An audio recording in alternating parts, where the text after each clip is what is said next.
Welcome back to the Play Inspire Unite podcast. I'm your host, Ben Rycroft. We're blessed as an organization to have a number of hugely talented people working in our soccer ecosphere that may not have a direct connection to soccer, but are in the business of sport and are passionate about our game. These people come from other sports, from other businesses, or simply they're just inspirational people that can help the Ontario soccer community improve in one way or another. Our guest today happens to fall into that category of all three, and he's certain to be a familiar face. Dr. Stephen Norris was one of the three keynote speakers at the 2018 Ontario Soccer Summit, as well as a speaker at the 2016 Ontario Soccer Summit. He served as a central performance consultant on the Own The Podium program at the 2010 Olympic Winter Games, where Canada won a record 14 gold medals. And he's recognized for his work as a sports scientist, an advocate for grassroots development, and a leading authority on the playground to podium performance system. Dr. Norris, thank you very much for joining us here today. Hello, Ben. So the last time I got to speak to you was 2018 Soccer Summit. You're as the keynote speaker. And at the summit, you challenged conventional wisdom. You looked at the way that we force kids to compete in hyper-structure sporting environments. And for those who missed that and those key takeaways, perhaps can we elaborate a little bit more on that now? Now, how does the hyper-structure sporting environment inhibit an athlete's long-term development? I think overall in that it sort of focuses a youngster to make choices long before it's necessarily warranted, and particularly from a physical and emotional and cognitive standpoint. And while there is actually nothing conceivably wrong in sort of an early engagement in a sport, right. In fact that's actually part of the whole multi-sport aspect, it's the concentration factor. And for some youngsters, that might be completely credible, and it might work for them if you look at all children in sport. Sure. But the reality for most of us in the way that we will develop is to have some kind of a broader scope of experience. And if one looks right the way through nature as to how parents in any one of the animal kingdom, how they sort of teach and train and provide experience for their offspring, is by having that varied multi experience.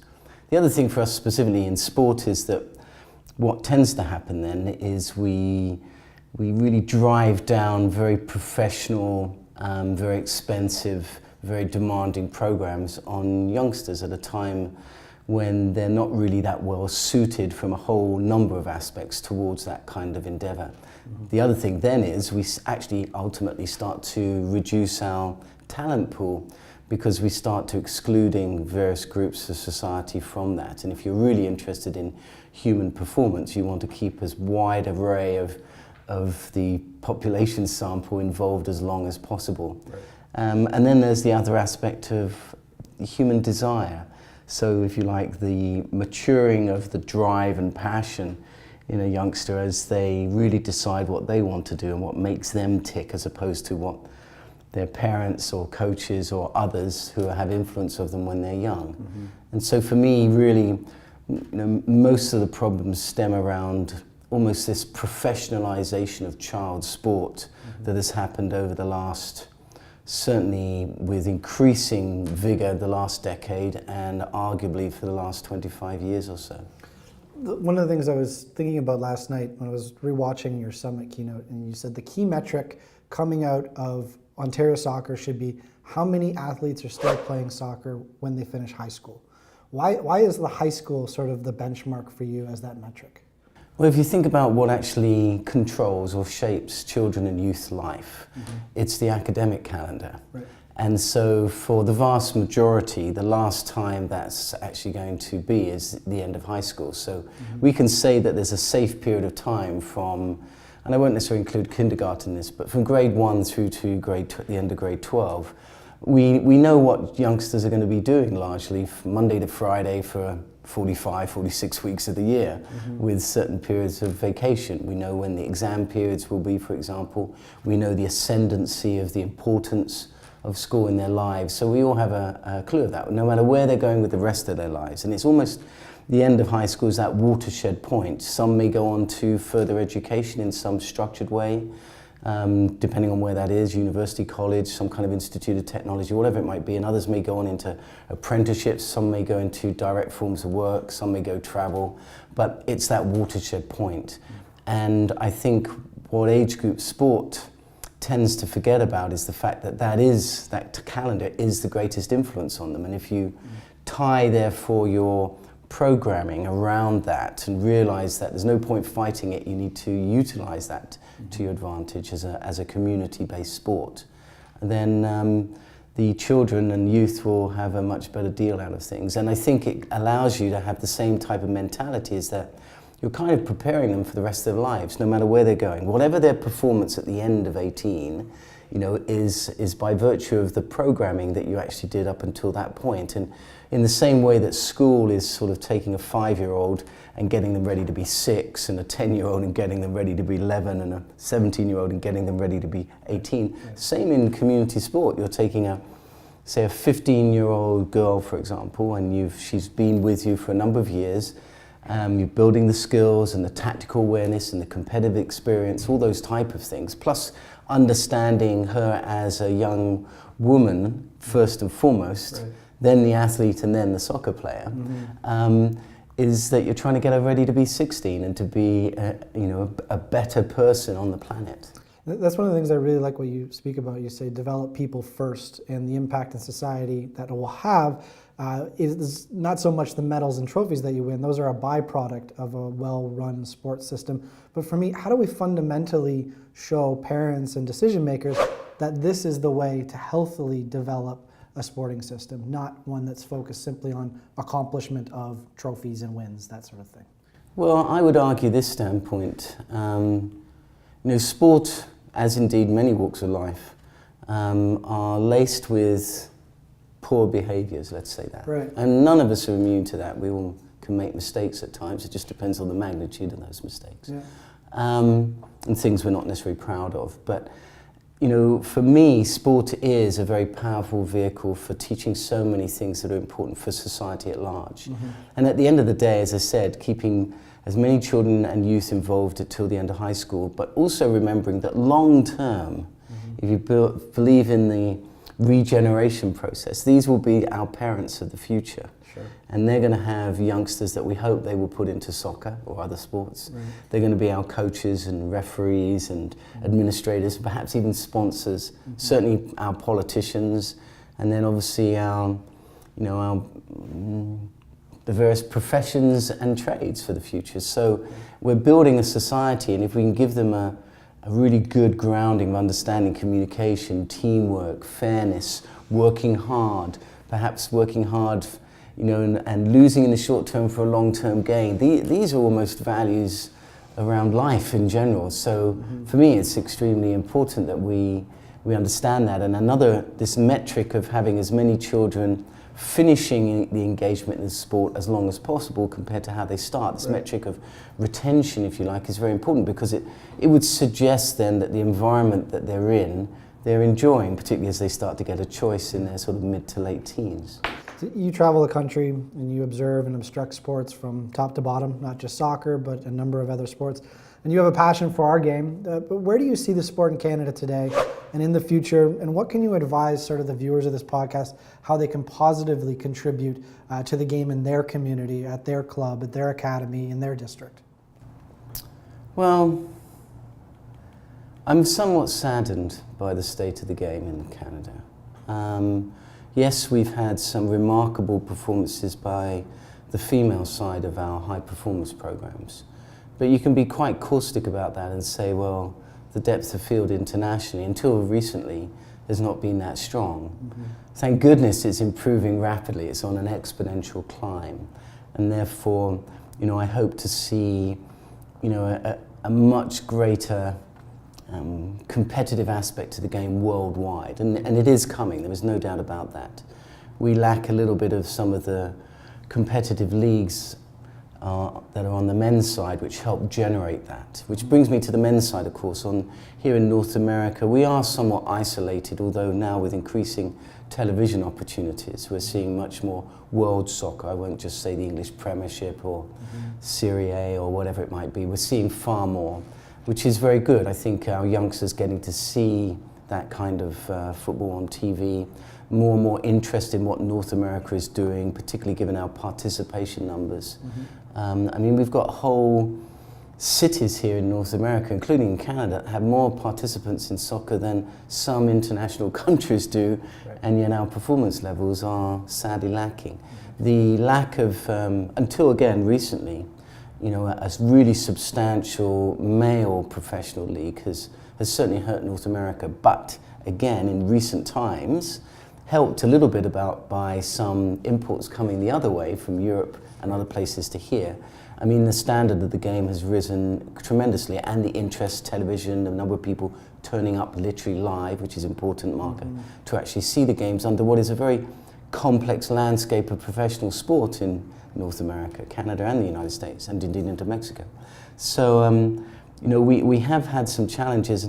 And the reason why I'm disappointed is that given our participation numbers, we've built competition first, whether it's at the NCAA level, whether it's at CIS, whether it's at other leagues, at various levels across North America, without necessarily understanding that the content is absolutely crucial of the programming. And so that's been almost the driver, and we've lost sight of, if you like, building the basics. And I don't want to sound like I'm anti-competition, far from it. I hope it's very clear that for me, competition can be used as a major driver. It is the final exam, if you like, putting into practice what your coaches are actually demanding and teaching and exposing the youngster to. But I think at times we just don't understand that it's the programming first. We build the competition around that to evaluate almost how we're doing, and then we move forward in a systematic manner. And I think we've paid the price for not understanding some form of both casual development, and what I mean by that is youngsters just playing on the street. We're yet quite to break the nut of that compared to other parts of the world. We see here in Canada kids play street hockey, things like that, but we don't often really just see a kid with even a Coke can or a tennis ball or sort of a small size soccer ball just playing routinely with their friends. We don't quite have that culture. We have a climate that works against us for large periods of time in many parts of the country, and so that non-structured just play aspect, which is so important, we've tried to, I think, just demand a very structured type of approach to things, and you have to come to this facility to do it. Even clubs don't go and play in a car park or just play on a rough patch of grass somewhere. You need almost a municipal pitch, or a multi-million-dollar AstroTurf facility, and all these type of things. Drives up costs. It also almost constrains the mentality of the creativity of the game, and I think we have to get to a much better mix of this. And I really, my view, I think you've heard me say this before, is what is that kind of play work, that homework that you encourage youngsters to go and do if they're truly going to build a passion and love of the game, and also move to a point where they're using their minds to solve problems in the game and produce solutions to how the game can be played to a higher level. So if we can sort of dig down into that a little bit more as a way to sort of encapsulate what clubs and academies can do in that capacity. You're talking about building that passion around competition structure.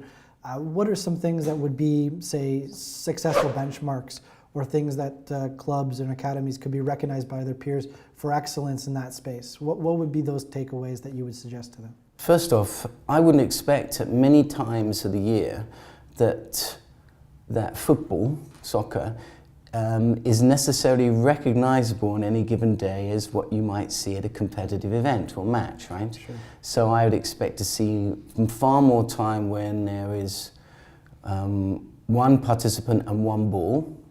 So they each have the ball doing something, and that might look like organized chaos if you look out across a number of, or an open field, for example, and you've got tens of kids running around with a ball, but they are being directed in some fashion. They're being given some suggestions as what might do. In fact, then almost sort of tell them some stuff and then sit back and just watch the melee. Right. Then there will be other times when maybe it's just one-on-one or one with one. It's not always one-on-one, maybe one with one, like passing and moving around and moving effectively across a distance or around an area. Two with two, 2-on-2, 3 with 3. Those are different. So 3 with 3 as opposed to 3 on 3, which is 6. you get the idea? And far more small things, modified goal sizes, keeping the ball low, keeping the ball high, whatever it might be. Goals perhaps where the only aspect of the goal is the 1.5 feet closest to the bar and the post, for example, and the rest you're not allowed to shoot into. Get the idea? Gotcha. So what I'm trying to say is that creativity, but almost every time I watch many sports, but if I look at soccer, and I do watch it closely, it looks like recognizable soccer all the time, and it's mundane, and it's playing to systems, and it's not teaching how to play the game, it's teaching more what, go stand here, go do this, go do that, rather than this is what you're faced with, how do you solve this problem, what are you going to try and do? And the whole lack of having the skill and the confidence to play fast and run at the opponent with the ball, I find strangely lacking. You can see people who are scared on the ball all the time, and this is taught to them at a young age. Someone's coming at you, pass the ball. Well, why can't you go past the person? It's their prerogative to get the ball away from you. I mean, there's an excellent little clip just recently where Cristiano Ronaldo was dressed up in sort of in a disguise. They put some extra weight on him and a beard and all this, and he's playing in some street square in Madrid, right? And he plays with various members of the public, including finally a little kid, right? And they're just playing, take the ball away from me, and actually the little kid's quite good and actually does manage it at one point. And so, having that skill, I mean, everyone wonders why Messi, for example, is so good. And I know I'm picking on some outliers here, but or Modric, who just won the World Footballer Award. These people, when they have the ball on their feet, or Hazard, I mean, they're just incredible in how they keep the ball. And Messi was forced to do that, obviously from a young age, because of his stature, right? But that we lose sight of that. And how do you get that good? You get that good by having the ball, which means that as soon as you go to a team play situation, you don't have the ball for long stretches of time. So how do you get good? It'd be a bit like me trying to learn the piano without actually playing the piano, just looking at it, and someone trundles it around a field while I watch the piano move around, rather than when the few seconds I get to play it, and maybe only get to play middle C instead of doing a whole sort of tirade on the keyboard. So for me, that was sort of the clicking point when you talk about afraid to fail. And when you're learning those things about being passionate on the ball and driving at the defenders and taking them on, that comes from a confidence that's grown and not something that when you're in a competition structure from an early age that you may sway away from because you're trying to win. You're trying to get to the best possible angle and you take less chances. You can imagine that. A 9-year-old, a 10-year-old, a 12-year-old, whatever. You're playing with the ball, but there's an onus to win this game. And you've got a bunch of adults on the side, including perhaps your coach, and you lose the ball. I mean, how does that necessarily make you feel when they're yelling at you or whatever you feel you left your teammates? Whereas a situation where you encourage them to really try, to do things and push hard, and if you lose the ball, win it back. Never give up, and these type of aspects. But then, before you even get into the game, have you had the chance to learn how to control that implement?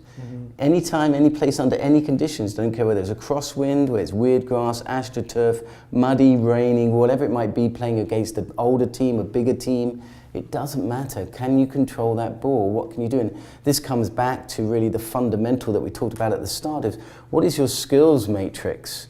Your curriculum. As a rough framework, what do you expect, after 2 sessions with you, a 5-year-old to be able to do with the ball? Well, not a lot really, but there's going to be a few things. One, they recognize the ball, they've got a few ideas, they know they can't pick it up, with their hands necessarily, just some fundamentals. And what does a 6-year-old look like? And then the 6-year-old progress is getting them ready to be 7 and so forth and so forth.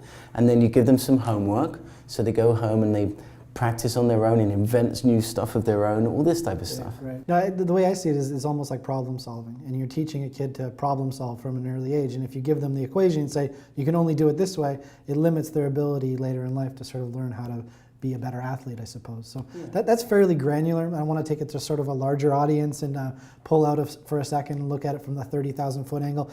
You're here today speaking to our technical staff about a number of things working with them in their areas of expertise. I think I'm listening more than listening, working. That's probably what everybody sort of does here. They come in, they listen, and they work with our staff. What would you say, though, if we are looking at 2 or 3 trends in amateur sport today, not just soccer, that you think that our community should take notice of, in other sports or otherwise, that are sort of really driving the cutting edge when it comes to amateur sport? I think first and foremost, I'm not going to even start with an element to do with the actual technical side. I'm going to say governance. And I know very recently Ontario Soccer moved very swiftly to make a very radical decision. It may seem in the short term, but I think a very serious, very stable, a very long-term, insightful view of moving their board from sort of regional representation to one that is responsible for Ontario Soccer as its entirety. So I think that, first and foremost, it provides the basis for stability, for long-term planning, as well as an examination of the short-term challenges across the entirety of Ontario. So I think that, first and foremost. So I would look to organisations that understand their purpose, okay, really why they actually exist, before they ever rush to this sort of vision and mission. And then the next thing around that is, I know for a number of years Ontario Soccer has had a very good, very strong strategic planning document.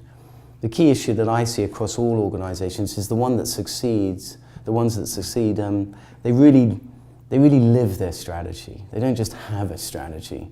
You know, they understand what their key performance areas are, who's responsible, and they enact them and hold everyone accountable. Everyone's accountable all of the time, pretty clear. The other aspect, you know, around the volunteerism, we survive in minor sport by the level and acumen of our volunteers. And in my book, if you're going to do anything with children and youth, then volunteerism is not an excuse for poor performance. You know, you should be as astute and as a professional in that area.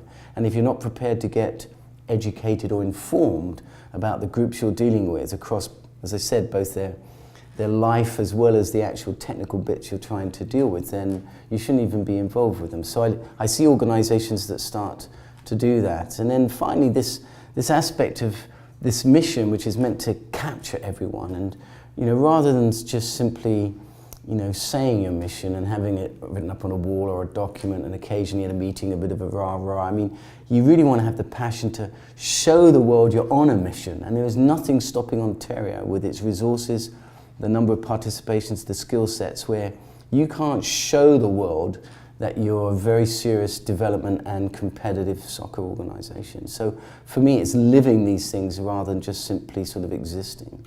It's been Dr. Stephen Norris. It's always a pleasure to talk to you. One of the things I love about listening to you is you're not afraid to challenge the status quo, and you speak truth to power, which I think is awesome.